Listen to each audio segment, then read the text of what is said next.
Hello বন্ধুরা, জ্যোতি দিদির রান্নাঘরে আপনাদের সবাইকে স্বাগত। আমি একটি রবীন্দ্রসঙ্গীত গাইব। আমি কান পেতে রই, ও আমার আপন হৃদয় গহন দ্বারে বারে বারে কান পেতে রই।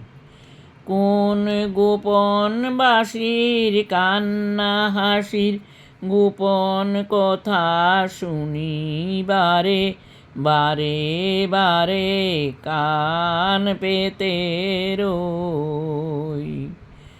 ভ্রমর শ্বেতা হয় বিভাগী নিবৃত নীল পদ্ম লাগি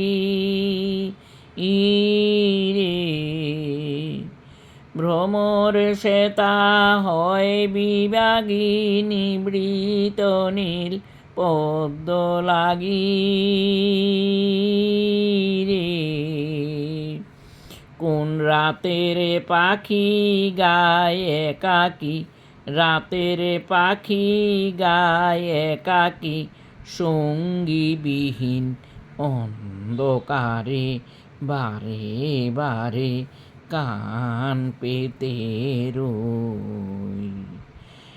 কে সেই মূর্খেই বা জানে কিছু তার দেখিয়াবা, সে মূর্খেই বা জানে কিছু তার দেখিয়াবা। কিছু পাই অনুমানে, কিছু তার বুঝি না বা। মাঝে মাঝে তার বারতা আমার ভাষায় পাই কি কথা আরে। ও সে আমার জানি পাঠায় বাণী, আমার জানি পাঠায় বাণী গানের তালে লুকিয়ে তারে বারে বারে কান পেতে রই। ও আমার আপন হৃদয় গহন দ্বারে বারে বারে কান পেতে রই।